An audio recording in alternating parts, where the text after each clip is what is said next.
누가복음 23장 33절에서 34절과 39절에서 43절까지 말씀을 다 같이 봉독하겠습니다. 해골이라 하는 곳에 이르러 거기서 예수를 십자가에 못 박고 두 행악자도 그렇게 하니 하나는 우편에 하나는 좌편에 있더라. 이에 예수께서 이르시되 아버지, 저들을 사하여 주옵소서. 자기들이 하는 것을 알지 못함이니이다 하시더라. 그들이 그의 옷을 나누어 제비 뽑을새 달린 행악자 중 하나는 비방하여 이르되 내가 그리스도가 아니냐, 너와 우리를 구원하라 하되, 하나는 그 사람을 꾸짖어 이르되 내가 동일한 정죄를 받고서도 하나님을 두려워하지 아니하느냐. 우리는 우리가 행한 일에 상당한 보응을 받는 것이니 이에 당연하거니와 이 사람이 행한 것은 옳지 않은 것이 없느니라 하고 이르되 예수여, 당신의 나라에 임하실 때에 나를 기억하소서 하니 예수께서 이르시되 내가 진실로 내게 이르노니 오늘 내가 나와 함께 낙원에 있으리라 하시니라. 아멘. 인사 나누겠습니다. 오늘은 참으로 좋은 날입니다. 오늘 우리 모두에게 좋은 일이 일어납니다. 기도하겠습니다. 사랑과 은혜와 자비가 무한하신 하나님 아버지, 저희들이 오늘 거룩한 종료주일을 맞아서 주님 앞에 나와 예배를 드립니다. 또 전국 각처에서 이 예배에 참여하여 함께 예배드립니다. 예배드리는 모든 주님의 귀한 백성들에게 하늘의 문을 열어주사 큰 복을 내려 주시옵소서. 영광을 주님께 돌렸고 예수님의 이름으로 기도 올리옵나이다. 아멘. 오늘 누가복음 23장 있는 말씀을 가지고 용서와 자유, 이 같은 제목으로 말씀의 은혜를 나누기 원합니다. 제목을 한번 따라해 주시기 바랍니다. 용서와 자유. 용서와 자유. 오늘은 고난주간이 시작되는 날입니다. 종료주일이라 합니다. 예수님께서 2000년 전에 예루살렘 성에 입성하실 때에 모든 백성들이 나와서 종려나무 가지를 흔들면서 호산나 다윗의 자손 왕으로 오시는 이여 주님을 맞이한 날입니다. 성경을 보면 그 다음날 월요일 날 성전에 들어가셔서 성전에 장사하는 사람을 다 내쫓으시고 성전을 청결케 하신 후에 내 집은 만민이 기도하는 집이다 말씀하셨습니다. 화요일엔 유대교 지도자들과 종일 논쟁을 하십니다. 그리고 말세에 되어질 일에 대해서 주님 예언하셨습니다. 수요일 날에는 기록이 없습니다. 그날은 하루 종일 주님이 고난을 준비하면서 기도하신 날로 합니다. 목요일 날 마지막 만찬 자리에서 예수님께서 다락방 강화 요한복음 14장, 15장, 16장 말씀을 전하셨고 만찬을 베푸신 후에 찬송하면서 겟세마네 동산에 올라가 기도하시다가 금요일 한밤중에 가룟 요사가 병정을 입고 와서 예수님을 붙잡아서 당시 대제사장 가야바의 장인인 안나스 대제사장에게 갔다가 다시 가야바 제사장이 와서 신문을 받고 그 다음에 한밤중에 끌려가 잠자고 있는 빌라도 총독을 깨워서 1차 신문을 받고 그때 헤로당에게 다시 돌려보내서 헤로당에 가서 신문을 받고 다시 또 빌라도가 와서 두 번째로 신문을 한 후에 금요일 새벽 6시 십자가형 사형언도를 내리고 십자가를 짊어지고 골고다 언덕을 올라오셔서 오전 9시에 십자가에 달리시며 온몸에 피를 흘리시고 오후 3시에 숨을 거두셨습니다. 6시간 동안 큰 고난을 겪으시는 가운데 7차례 말씀을 하십니다. 7차례 말씀을 십자가상의 7원이라고 합니다. 이 십자가상의 7원 중에 첫 번째, 두 번째 말씀을 갖고 오늘 함께 은혜 나누기 원합니다. 제일 먼저 하신 말씀이 저들을 사하여 주옵소서, 이 말씀입니다. 23장 34절입니다. 이에 예수께서 이르시되 아버지, 저들을 사하여 주옵소서, 자기들이 하는 것을 알지 못함이니이다 하시더라. 십자가의 은혜는 죄사함의 은혜로부터 출발합니다. 용서의 은혜로부터 출발하는 것입니다.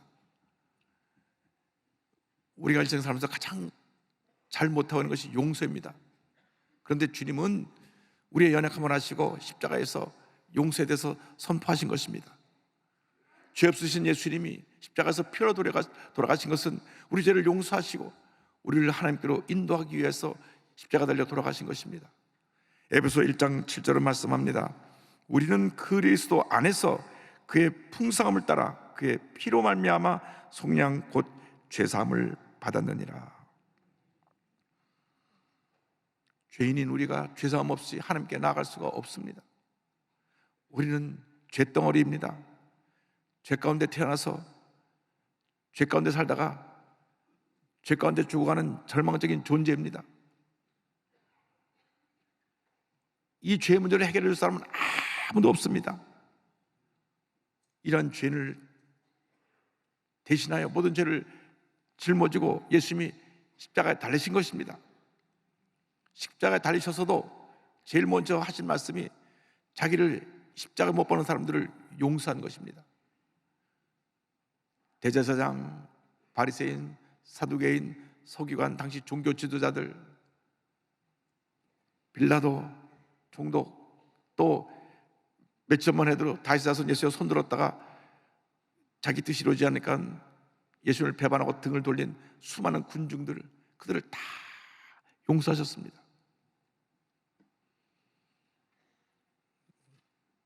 (2000년) 전에만 이런 일이 일어난 것은 아닙니다. 오늘도 알게 모르게 우리 예수 믿는다면서 우리들도 주님의 가슴에 못을 박고 주님을 배반하고 주님을 아프시게 하고 슬프시게 한 삶을 살아가는 것이 얼마나 많은지 모릅니다. 우리가 주님 뜻대로 살아가지 못하면 주님을 다시 십자가에 못 박는 것입니다. 미워하고 다투고 남에게 피해를 입히고 고통을 주는 이 모든 것은 우리 주님의 몸에 못을 다시 박는 것입니다. 이런 삶을 철저히 우리가 회개해야 됩니다. 주님, 저희들의 이 같은 잘못을 용서하여 주옵소서.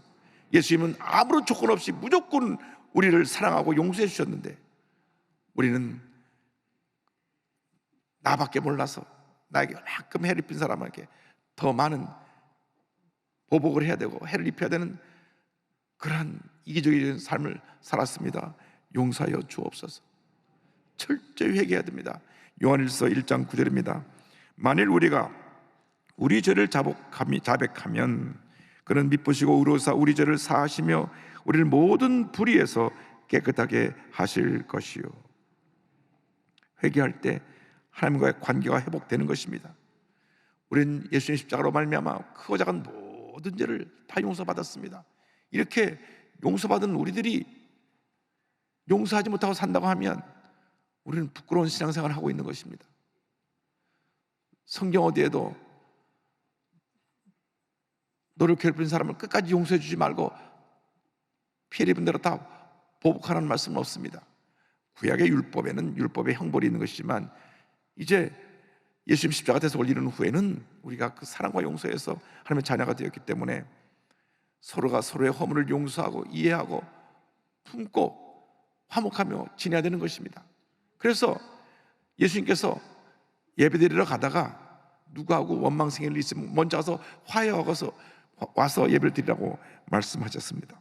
마태복음 5장 23절 24절입니다. 그러므로 예물을 제단에 드리려다가 거기서 내 형제에게 원망을 들을 만한 일이 있는 것이 생각나거든 예물을 제단 앞에 두고 먼저 가서 형제와 화목하고 그 후에 와서 예물을 드리라. 먼저 사람과의 얽힌 이 모든 갈등과 문제를 해결하고 와서 예배를 드리라고 말씀하신 것입니다. 왜 그러냐면 우리가 먼저 그렇게 용서를 받았기 때문에 그 용서에 근거해서 내 중심의 용서가 아니라 주님의 용서에 근거해서 여러분에게 상처 준 자를 용서하라는 것입니다. 그런데 우리는 나에게 상처 입은 사람을 절대로 내가 용서 못해. 내 손에 장을 찢어봐라 내가 용서하나. 그렇게 다친 마음을 갖고 삽니다. 평생 마음에 한을 품고 삽니다. 상처를 준 사람에게 복수를 해야 속이 시원해지고 그가 고통을 당하고 망가지는 모습을 보면서 아, 잘됐다 생각하는 그러한 못된 심보를 갖고 있습니다. 우리는 어떻게 용서함을 받았는데, 우리는 어떻게 죄사함을 받았는데, 우리가 죄사함을 받을 수 없는 죄덩어리인데 이렇게 죄사함 받고 하나님의 자녀가 되었는데 나에게 요만한 피해를 입힌 것을 절대 용서하지 못하고 평생 마음에 품고 살아간다면 우리는 하나님 보시기에 참으로 부족하고 부끄럽고 자격 미달된 그런 신앙생활을 하고 있는 것입니다. 오늘 여러분과 마음 가운데 응어리진 것들을 다 풀어놓으시기 바랍니다. 자라나면서 부모에게 받은 상처, 형제에게 받은 상처, 학교에서 친구에게, 선생님에게 받은 상처, 또 가깝게 지낸 사람에게 배신당한 상처 다 용서하시기 바랍니다. 그때 하나님께서 우리에게 은혜를 베풀어 주시는 것입니다. 예수님께서 매일같이 기도하라고 하신 말씀 가운데 주기도문에 이런 내용이 있습니다. 마태복음 6장 12절입니다. 우리가 우리에게 죄 지은 자를 사하여 준 것 같이 우리 죄를 사하여 주시옵고.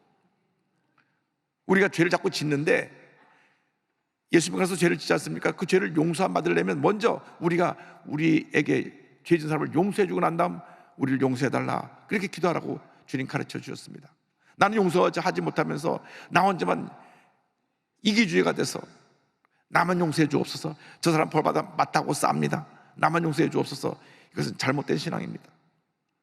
용서는 부활의 메시지의 완성이기도 합니다.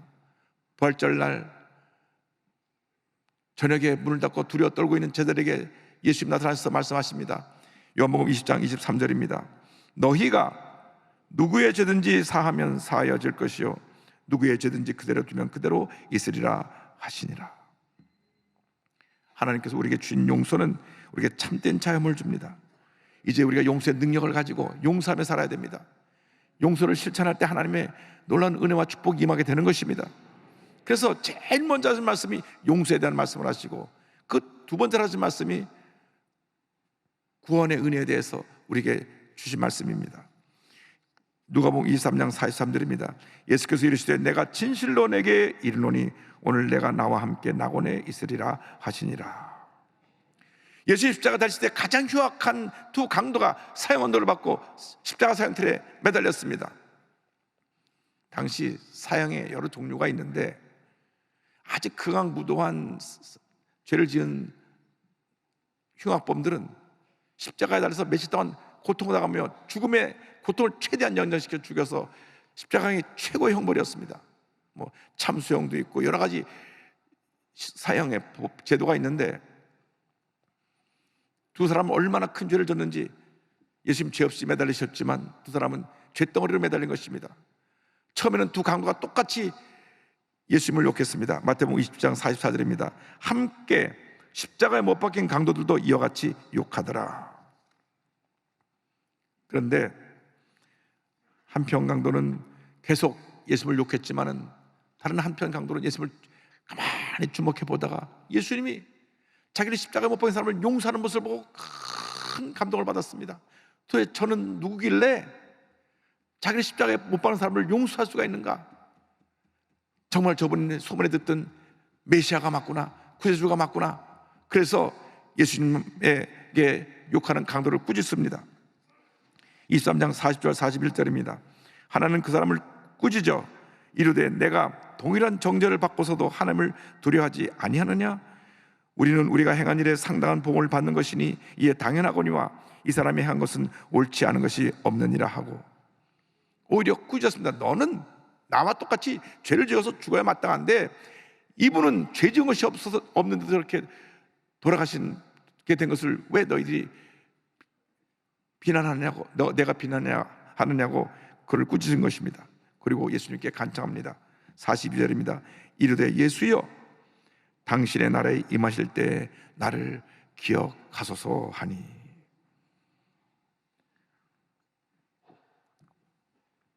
예수님은 강도의 간청하는 소리를 듣고 답변하십니다. 43절입니다. 예수께서 이르시되 내가 진실로 내게 이르노니 오늘 내가 나와 함께 낙원에 있으리라 하시니라. 할렐루야. 오늘 내가 나와 함께 낙원에 있으리라. 그는 흉악한 죄인으로 살다가 사형선고까지 받았지만은 죽기 직전에 그 몇 시간 안에, 아니 몇 분 안에, 몇 초 안에 구원의 은혜를 체험하게 된 것입니다. 예수님의 십자가는 그 어떤 죄인도 구원할 수 있는 구원의 능력이 있습니다.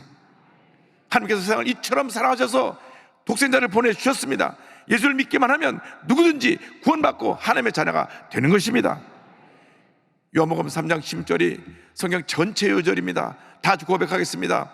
하나님이 세상을 이처럼 사랑하사 독생자를 주셨으니 이는 그를 믿는 자마다 멸망하지 않고 영생을 얻게 하려 하심이라.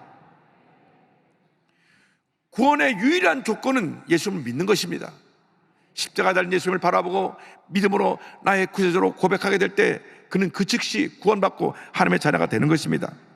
다른 어떤 노력이 필요한 것이 아닙니다. 믿기만 하면 됩니다.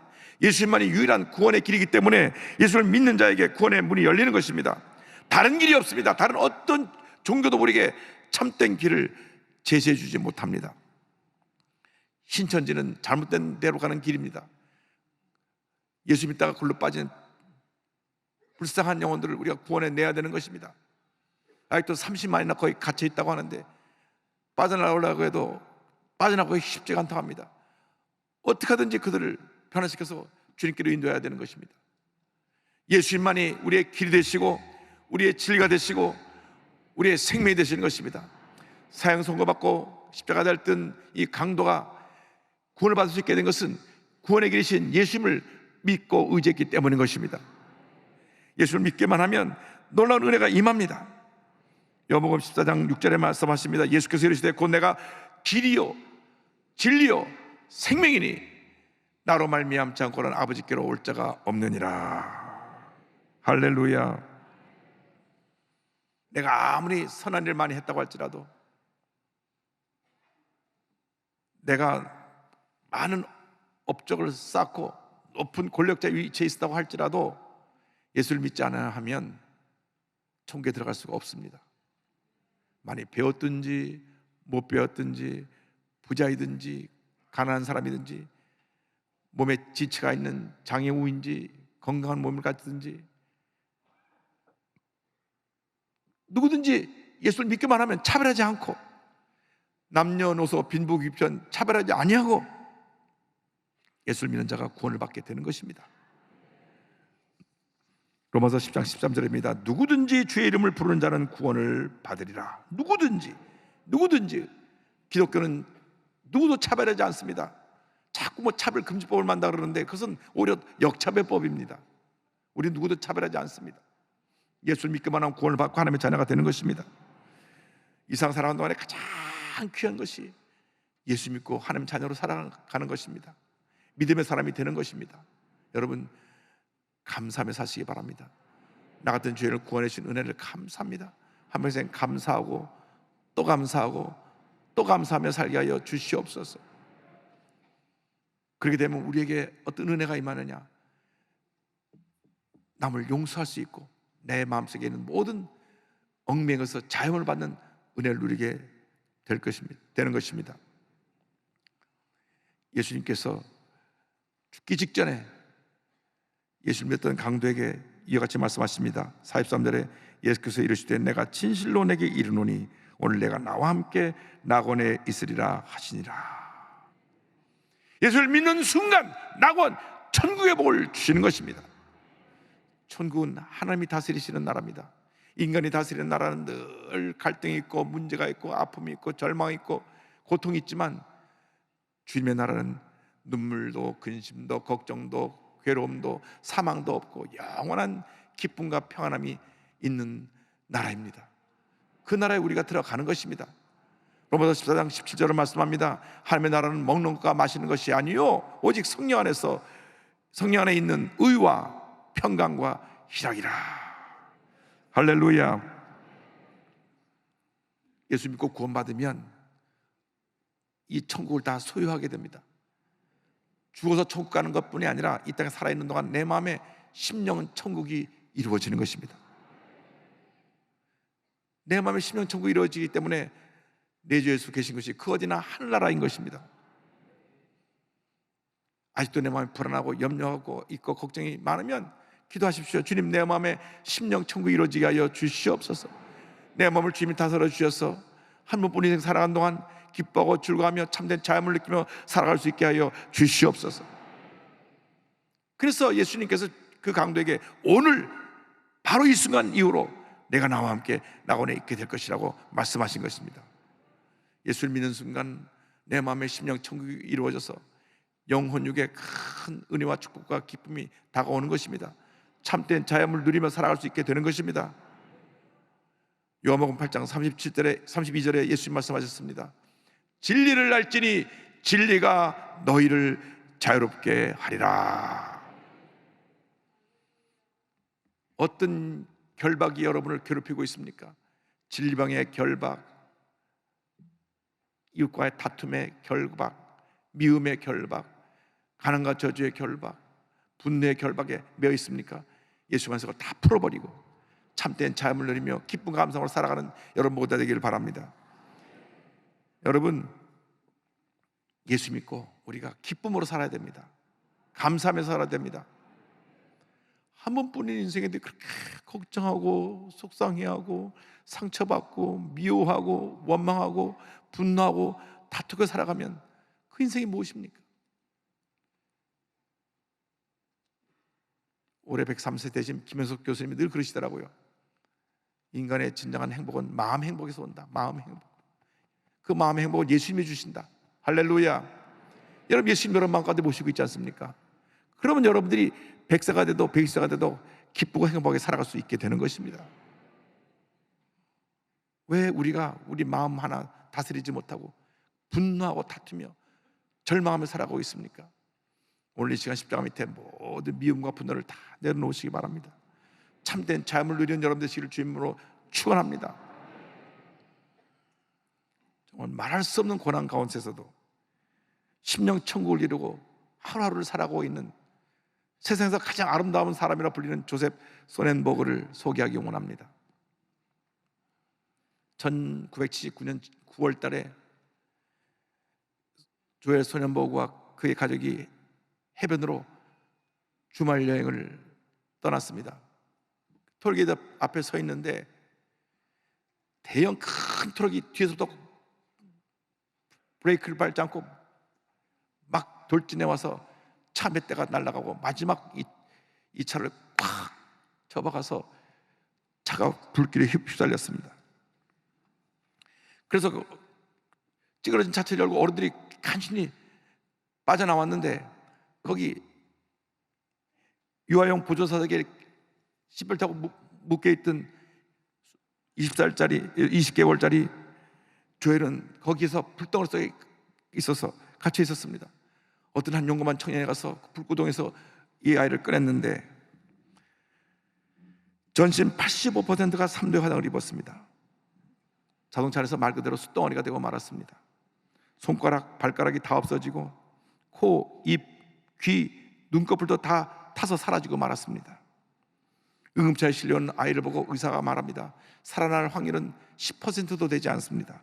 그러나 그 불가능을 딛고 일어나서 50여 차례 수술을 받으면서 아이가 살아났습니다. 할렐루야. 독실한 크리스찬 가정이라 주님만 바라보았습니다. 사람을 원망하지 않았습니다. 주님만 바라보고 새롭게 자기의 삶을 도전해 나갔습니다. 수술을 받을 때 얼마나 아픈지 살점을 떼어내서 다시 떼어붙이고 하는 수술인데 계속 고통을 참지 못해서 비명을 질렀다고 조엘은 말합니다. 그러나 그는 그 힘들고 어려운 시간을 이겨내고 고난 가운데서 주님을 바라보고 심령 천국이 이루어져서 그가 일반 사람과 똑같은 모든 스포츠에 자기가 도전해서 손가락과 발가락이 없지만 축구선수, 농구선수로 뛰기도 하고 산악자전거와 클레이 사격 선수로도 나갔습니다. 고등학교 때는 전교 학생회장에 출마해서 당선되기도 하고, 그래서 이 조엘의 이야기를 다룬 이야기가 CBS TV 미국의 다큐멘터리로 퍼블릭 아이 상을 수상하기도 했습니다. 조엘이 뭐라고 사람들 앞에 고백하는지, 그의 그 긍정적인 믿음의 고백을 보십시오. 장애는 하나님의 선물입니다. 많이 빼앗겼지만 그래서 더 많이 줄 수 있었습니다. 할렐루야. 처음에는 이 아이를 보고 애들이 다 도망갔답니다. 무슨 외계인이 왔나? 왜요? 귀도 없고 코도 없고 저 화상으로 완전히 달라진 얼굴로 흉흉한 모습으로 나타나니까, 그럼에도 조엘은 뒤로 물러서지 않았습니다.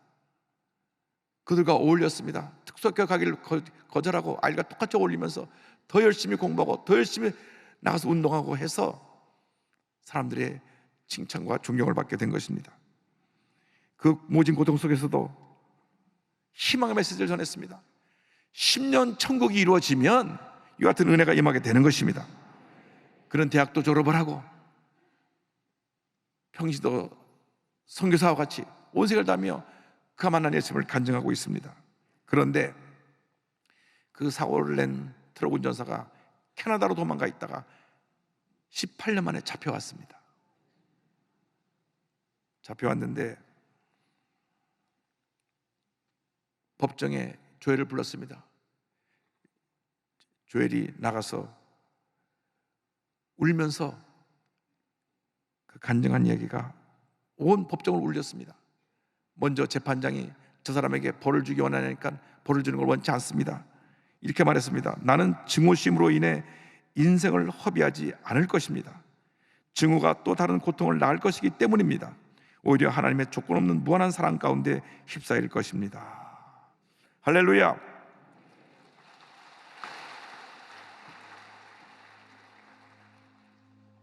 위대한 하나님의 사람입니다. 여러분 마음에 심령 천국이 이루어지면 어떤 문제도 어려움도 이길 수가 있는 것입니다. 어떤 고통도 괴로움도 이길 수가 있는 것입니다. 이 시간 여러분 마음에 심령 천국이 이루어져서 사랑하고 용서하며 살아가는 여러분 되길 바랍니다. 한평생 원한을 마음에 품고 살지 말고 용서하고 또 용서하면서 주님의 큰 은혜 가운데 승리의 삶을 살아가는 여러분 모두가 되기를 주님의 이름으로 축원합니다. 내 영혼이 은총 입어 중한 죄짐 벗고 보니 슬픔 많은 이 세상도 천국으로 가도다. 할렐루야 찬양하세. 내 모든 죄 사함 받고 주 예수와 동행하니 그 어디나 하늘나라.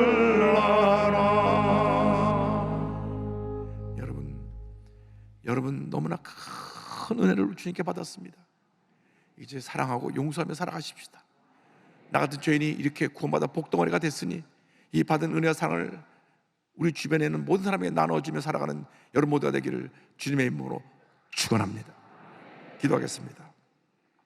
사랑과 은혜와 자비가 무한하신 하나님 아버지, 갚을래야 갚을 수 없는 주님의 은혜를 입고도 우리는 조금도 달라지지 않았습니다. 철저하게 자기밖에 모르고 용서하지 아니하고 남에게 고통을 주며 살았던 것을 주님 다 용서하여 주시고 오늘 이후로 십자가 내리신 예수님을 본받아서 사랑하고 용서하며 살아가는 저희 모두가 되도록 주님 도와주옵소서. 예수님의 이름으로 기도 올리옵나이다. 아멘.